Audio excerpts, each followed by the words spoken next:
जय मसीह की। एक बार फिर से मैं आप सभी का स्वागत करती हूँ और आशा करती हूँ कि आप सभी अच्छे होंगे, भले चंगे होंगे, खुश होंगे। प्रभु आपको आशीष दे रहा होगा और साथ ही साथ मैं आपका धन्यवाद भी देती हूँ आपके प्रेम के लिए कि आप मेरी वीडियोस को प्यार कर रहे हैं और मुझे विश्वास है उन सारे मैसेज के द्वारा परमेश्वर आपको आशीषें दे रहा।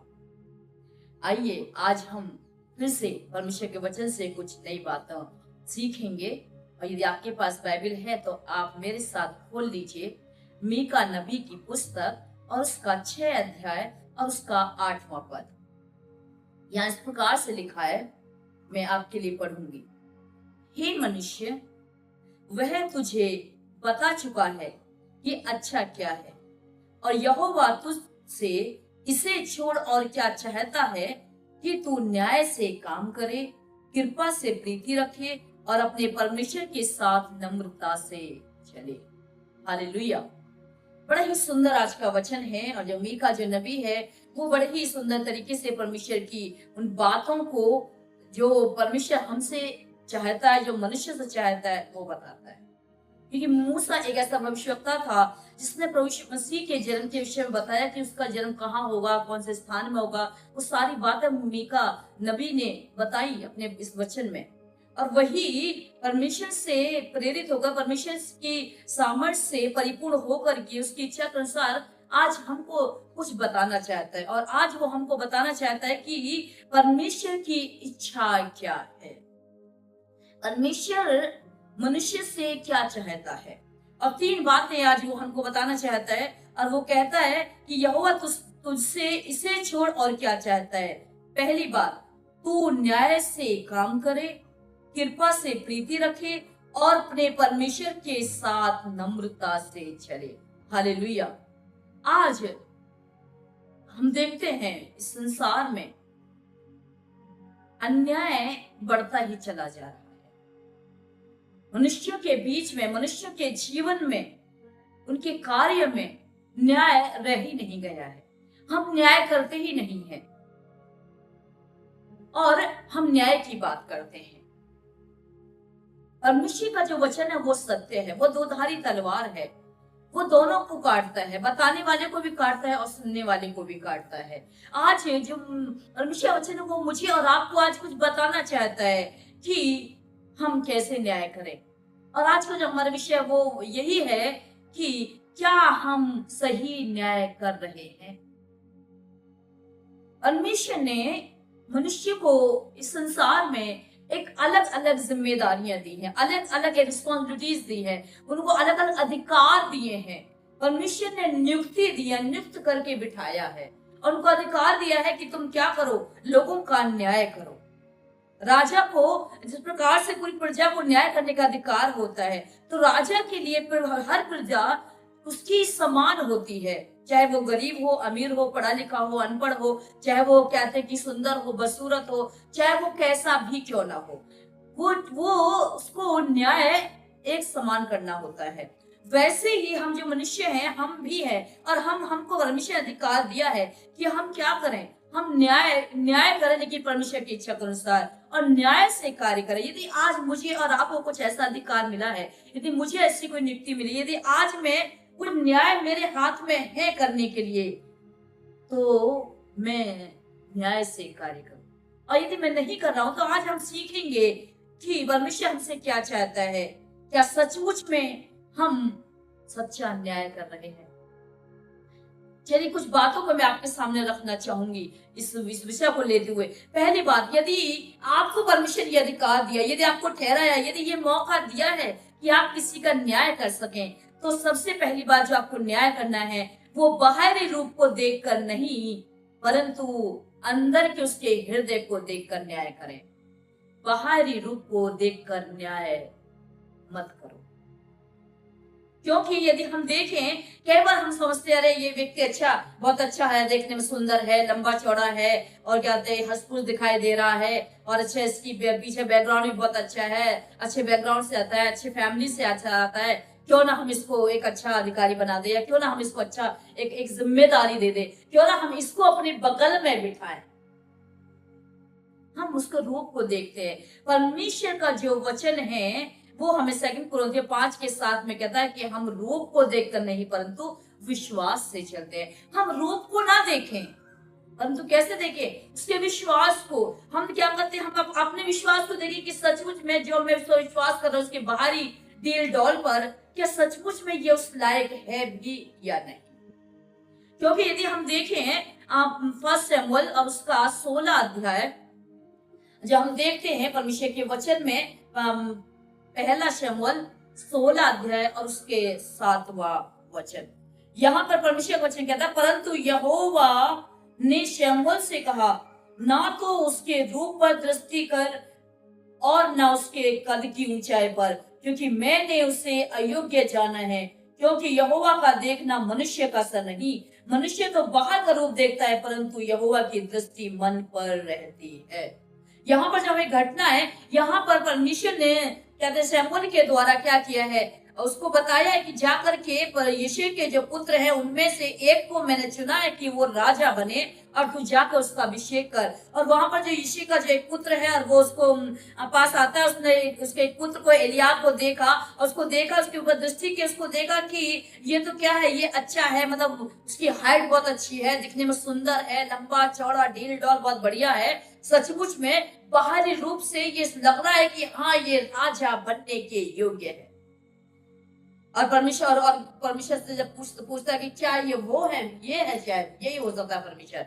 देखिए परमेश्वर ने कहता है कि यहोवा ने उससे कहा कि नहीं, उसके रूप पर दृष्टि करके उसकी कद की ऊंचाई पर नहीं, उस पर दृष्टि मत कर, तू उसको मत देख। क्योंकि जो परमेश्वर का, जो यहोवा परमेश्वर का जो देखना और मनुष्य का देखना अलग अलग होता है। परमेश्वर हमारे रूप को नहीं देखता है, हम कितने सुंदर हैं, कितने लंबे चौड़े हैं, किस बैकग्राउंड से आते हैं, हम कैसे हैं, वो परमेश्वर नहीं देखता है मेरे प्रिय भाई बहनों।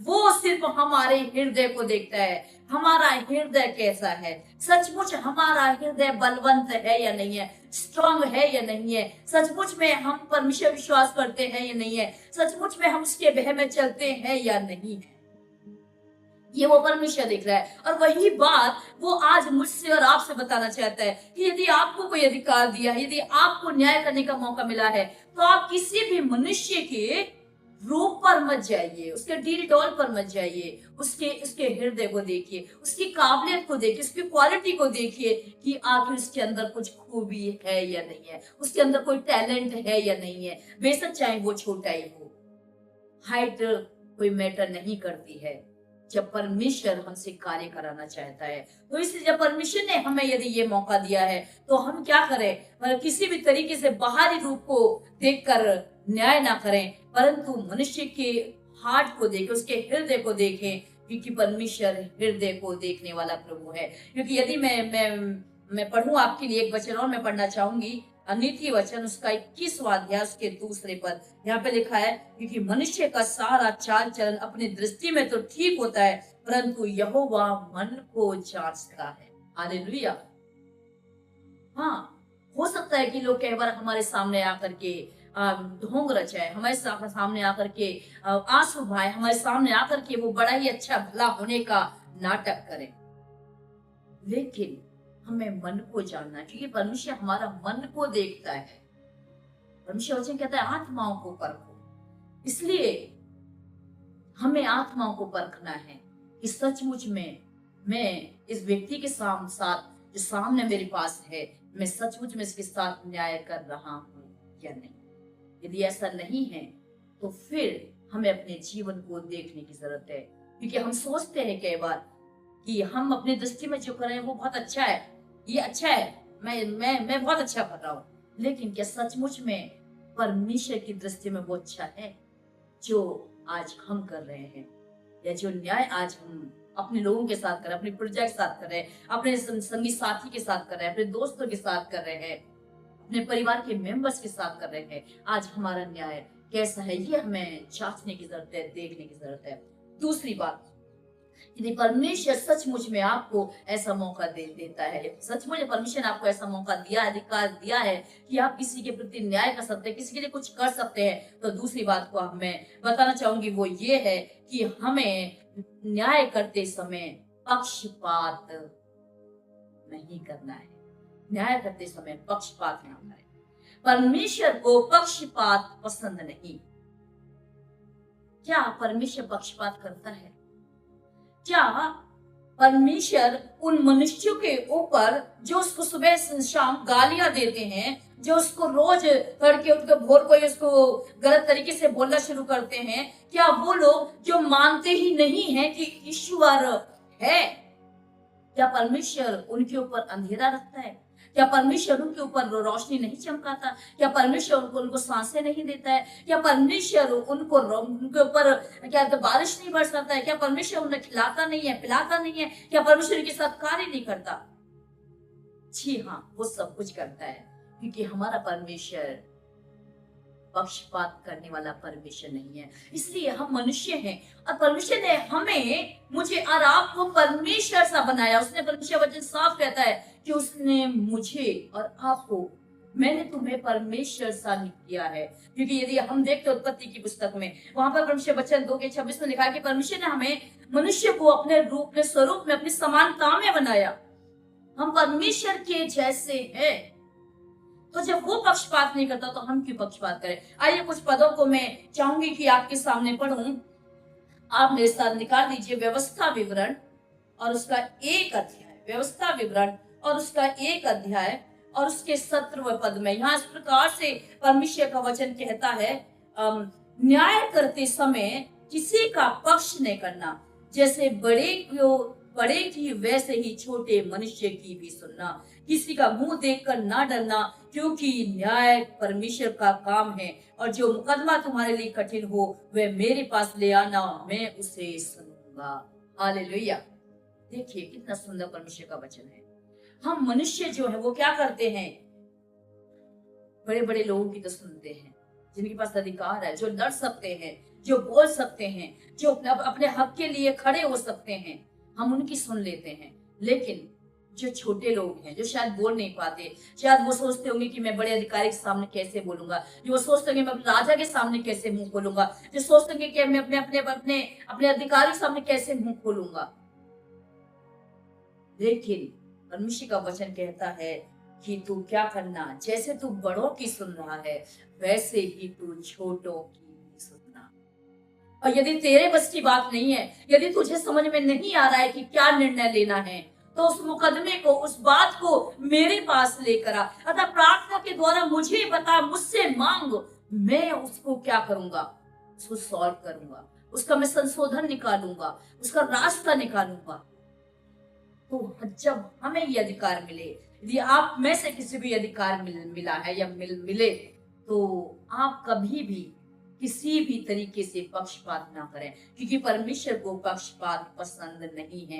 क्योंकि यदि हम देखें नीति वचन, यदि हम देखते हैं उसका 24वां अध्याय, नीति वचन और उसका 24वां अध्याय और उसके हम देखेंगे 23 और 24 पद में यहाँ लिखा है, बुद्धिमानों के वचन यह भी हैं कि न्याय में पक्षपात करना किसी भी रीति से अच्छा नहीं। जो दुष्ट से कहता है कि तू निर्दोष है, उसको तो हर समाज के लोग शाप देते हैं और जाति के लोग धमकी देते हैं। यदि हम किसी भी दुष्ट को, किसी भी दोषी को यदि हम निर्दोष ठहरा रहे हैं, तो ये परमेश्वर को अच्छा नहीं लगता है। परमेश्वर नहीं चाहता कि वो बुद्धिमानी वो उसी में है कि हम जब न्याय करें, किसी भी रीति से किसी का पक्षपात न करें। पक्षपात करना परमेश्वर को नहीं भाता है। आइए मैं आपके सामने एक वचन और मैं पढ़ना चाहूंगी, याकूब की पत्री और उसका दूसरा अध्याय, याकूब की पत्री और उसका दूसरा अध्याय और उसके 1 पद में यहाँ लिखा है,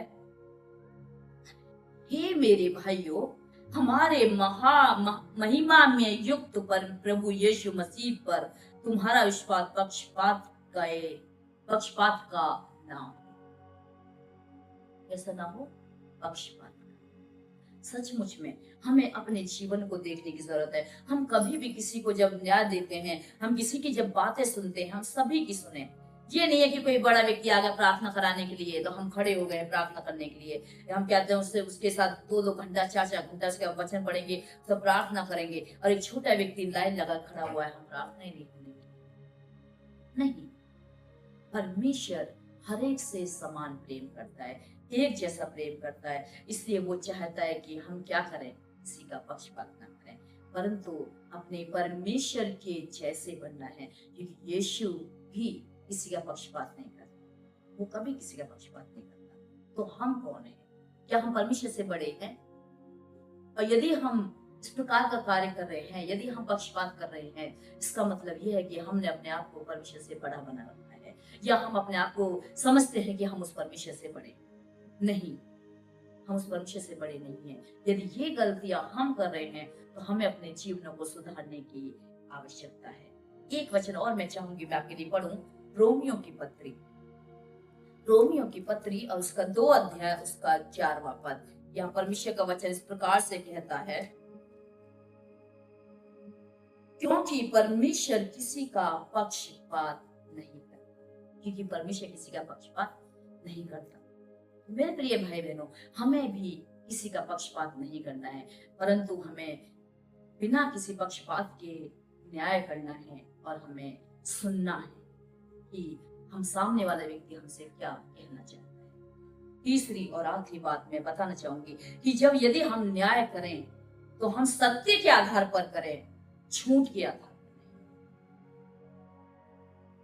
नहीं। यही बात हम झूठी बात को इतना ज्यादा महत्व देते हैं कि हम सत्य को सुनना ही नहीं चाहते। सत्य हमारे कानों तक पहुंचता ही नहीं है, सत्य को कहीं ना कहीं छिपा दिया जाता है, या उस सत्य पर झूठ का लेप लगा करके मनुष्य के सामने प्रस्तुत किया जाता है। जैसा कि अक्सर हम देखते हैं जब मुकदमाओं में, जब मुकदमा करते हैं लोग, जब न्यायालयों में जब न्याय किया जाता है, जब मुकदमा लड़ा जाता है, तो क्या होता है, कितनी सफाई से जो विरोधी जो वकील होता है वो क्या करता है, कोई सत्य बात भी है, वो सत्य के उस बात पर झूठ का लेप लगा के झूठ को बढ़ावा देता है। और फिर बाद में क्या होता है, बाद में जो जज है वो क्या है, झूठ के ऊपर न्याय करता है। परमेश्वर का वचन हमें ये नहीं सिखाता है। परमेश्वर का वचन हमें सिखाता है कि हम क्या करें, हम सत्य के अनुसार न्याय करें, झूठ के अनुसार नहीं। क्योंकि यदि हम देखें यूहन्ना रचित सुसमाचार उसका 7 अध्याय उसके 24 पद में परमेश्वर का वचन कहता है कि मुंह देखा न्याय ना। कैसा मुंह देखा न्याय? अच्छा, तो मेरे पास आ गए, तुम्हारा शक्ल देखे, ओ अच्छा हमारे पुराने दोस्त का बेटा है, अच्छा गलत भी कर दिया है, कोई बात नहीं, माफ कर दो। नहीं, मुंह को नहीं देखना, उसके कार्य कैसे हैं, सचमुच में उसने गलत किया है या सही किया है। यदि गलत है तो वो दंड का भागी है, उसको सजा मिलनी है। यदि हम अपने परिवार में, मैं बोलना चाहूंगी हमारे अपने स्वयं के परिवार में, यदि हमारे बच्चे हैं, यदि हमारे बच्चे कुछ गलत करते हैं और हमने उस बच्चों का उस गलती का यदि उसको पनिशमेंट नहीं दिया, उसको नहीं सिखाया, उसको इस बात को महसूस नहीं हुआ कि हाँ उसने गलती की है, और ये तब तक नहीं महसूस होगा उसको जब तक उसको उस गलती की सजा न मिल जाए। और यदि हमने उसको मतलब ऐसे छोड़ दिया, उसको सजा नहीं दी और बस चुप हम लगा गए, तो क्या है, फिर वो बच्चा छोटा, आज छोटा उसने क्राइम किया, छोटी गलती की है, आगे जाके वो बड़ी गलती करेगा, और फिर वो एक दिन पेरेंट्स के लिए सिर दर्द हो जाएगा। एक दिन पेरेंट्स के लिए वो क्या है, एक मतलब एक ज्यादा बहुत ही टूटने वाला, या पेरेंट्स के लिए एक ठोकर का कारण बन जाएगा, पेरेंट्स के लिए और दूसरों के लिए भी। इसलिए हमें क्या करना है, हमें सत्य को जानना, झूठ को नहीं जानना है, क्योंकि ये परमेश्वर का जो वचन है वो हमें बताता है नीति वचन के 18 अध्याय में और उसके 13 पद में, मैं आपके सामने पढ़ूंगी। नीति वचन 18 का 13 यहाँ इस प्रकार से लिखा हुआ है, और आपके पास भी यदि बाइबल है तो आप भी मेरे साथ बाइबल खोल सकते हैं और उसको पढ़ सकते हैं कि परमेश्वर का वचन सत्य है, वो कभी झूठ नहीं बोलता है, वो हमेशा हमें सही बातें बताता है। 18 के 13 पद में यहाँ लिखा है, जो बिना बात सुने उत्तर देता है वो मूर्ख ठहरता है और उसका अनादर। जब हमारे पास कोई ऐसा न्याय आता है, कोई दो पक्ष हमारे पास आए हैं बात के लिए, कहने के लिए, बात बताना चाहते हैं, तो हमें दोनों की सुननी, और दोनों की सुन के क्या करें, उसका उसका उत्तर हमें निकालें, सत्य को सपोर्ट करें। आपको पता है, राजा सुलेमान बड़ा ही बहुत ही बुद्धिमान व्यक्ति था, और उसमें ऐसी घटना हम देखते हैं उसके जीवन में। एक आया कि उसके ही राज्य में दो स्त्रियां आई उसके सामने, और उसके सामने दो स्त्रियां, उसने एक बच्चे को लेकर के आई, और पहली कहती है कि ये बच्चा मेरा है, दूसरी कहती है ये बच्चा मेरा है। और इस प्रकार से बहुत देर तक ये बातें होती रही, और आज सुलेमान को समझ में नहीं आया कि आखिर सचमुच में बच्चा है किसका। राजा सुलेमान जो था वो बहुत बुद्धिमान था, परमेश्वर ने उसे बुद्धि दी, और परमेश्वर की उस बुद्धि को इस्तेमाल करते हुए उसने कहा, ठीक है, मैं ऐसा करता हूँ कि इस बच्चे के मैं दो टुकड़े कर देता हूँ। और जब वो राजा सुलेमान ने उस बच्चे को मारने के लिए अपनी तलवार निकाली, तो जो सचमुच में जो पहली जो माँ थी, उस पहली माँ ने राजा को रोक दिया और कहा, नहीं राजा, आप इसको क्या करो, इस बच्चे को मारो मत, आप इसी को दे दो, कम से कम इस बच्चे का जीवन बच जाएगा। और जब ये बात राजा सुलेमान ने सुनी, तो राजा सुलेमान को सच्चाई का सामना हुआ। राजा सुलेमान को ये पता चल गया कि आखिर सच्ची माँ कौन है। ये पहली सच्ची माँ है, और दूसरी क्या है, झूठी माँ है। क्योंकि झूठी माँ ने, सेकंड माँ ने कहा था ठीक है इसे मार दो और इसका दो भाग कर दो, लेकिन पहली माँ ने रोक दिया। राजा सुलेमान को इस बात को पता लगा कि सचमुच में ये उसकी असली माँ है, जो ये चाहती कि उसका बेटा जीवित रहे, कम से कम मैं उसको देख तो पाऊंगी। वैसे ही हमें भी सत्य को जानने की आवश्यकता है, सत्य के आधार पर ही हमें न्याय करने की आवश्यकता है। और यदि हम ऐसा नहीं कर रहे हैं, तो ये हमें देखना है अपने जीवन में कि आखिर हमारे जीवन में क्या कमियां हैं। परमेश्वर ने हमें ये अधिकार दिया है, परमेश्वर चाहता है कि हम न्याय करें, परमेश्वर हमसे चाहता है कि परमेश्वर हमें ये अधिकार दे कि हम कुछ करें, तो हम क्या कर रहे हैं। क्योंकि यदि हम देखें इफिसियों की पत्री उसका 4 अध्याय और उसके 15वें पद में परमेश्वर का वचन इस प्रकार से कहता है, वरन प्रेम में सच्चाई से चलते हुए सब बातों में उसमें जो सिर है अर्थात मसीह में बढ़ते जाए। सब बातों में क्या करना है, हमें बढ़ते हुए चले जाए। ये नहीं कि न्याय में, प्रेम में, विश्वास में हमें बढ़ते हुए चले जाना है। और यदि हम ऐसा नहीं कर रहे हैं, तो इसका मतलब कहीं ना कहीं हमारे जीवनों में कमियां हैं, हम सही न्याय नहीं कर रहे हैं। अब हो सकता है कि हमारे जीवन में जो गिरावट है, या हो सकता है कि याद है कि हम कुछ प्रॉब्लम्स में फंसे हैं, या हमारी चीजें नहीं बन रही, हमारे काम नहीं बन रहे हैं, या हम सोचते हैं परमेश्वर हमारी सुन नहीं रहा है। हो सकता है कि हम कहीं ना कहीं अन्याय कर रहे हैं।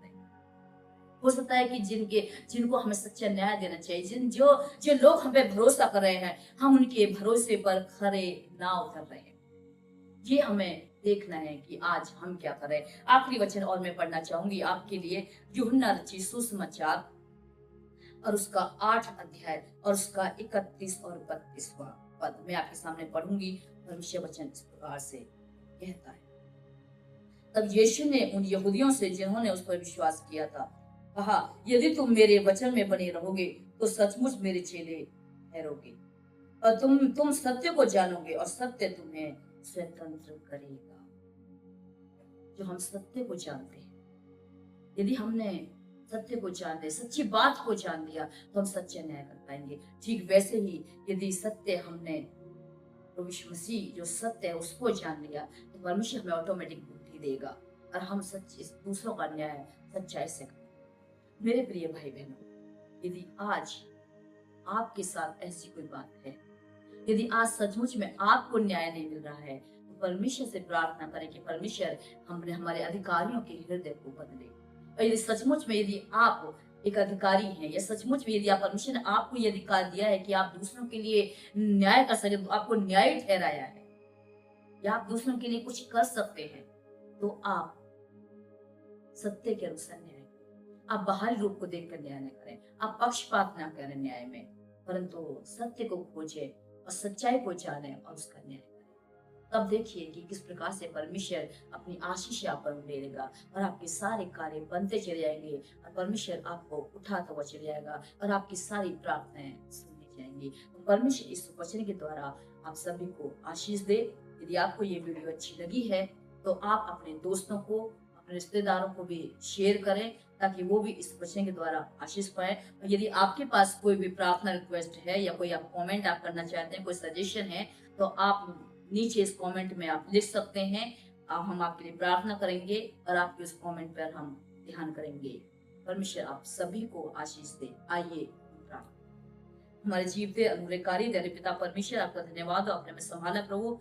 प्रभु सच्चे अन्याय हमें कैसे करना है ये आज आपने सिखाया प्रभु जी। हमें सद्बुद्धि ज्ञान दे। हमारे भाई बहनों को जिस वचन को सुन रहे हैं उन्हें बुद्धि ज्ञान से परिपूर्ण करें, ताकि वो भी प्रभु जी किसी के प्रति प्रभु जी यदि उनके हृदय में प्रभु जी ये कोई यदि प्रभु जी ऐसा कोई बात है तो वो दूर करके दूसरे के लिए न्याय करने वाले बने राजा। और पिता परमेश्वर, आप हमारे सच्चे न्यायी हैं, हम आपका धन्यवाद देना चाहते हैं। हमें सहायता और मदद करें। यदि कोई बीमार है आप उन्हें छुएं और चंगाए दें। धन्यवाद है पिता, प्रार्थना सुनने के लिए मसीह यीशु के नाम से प्रार्थना। Jets.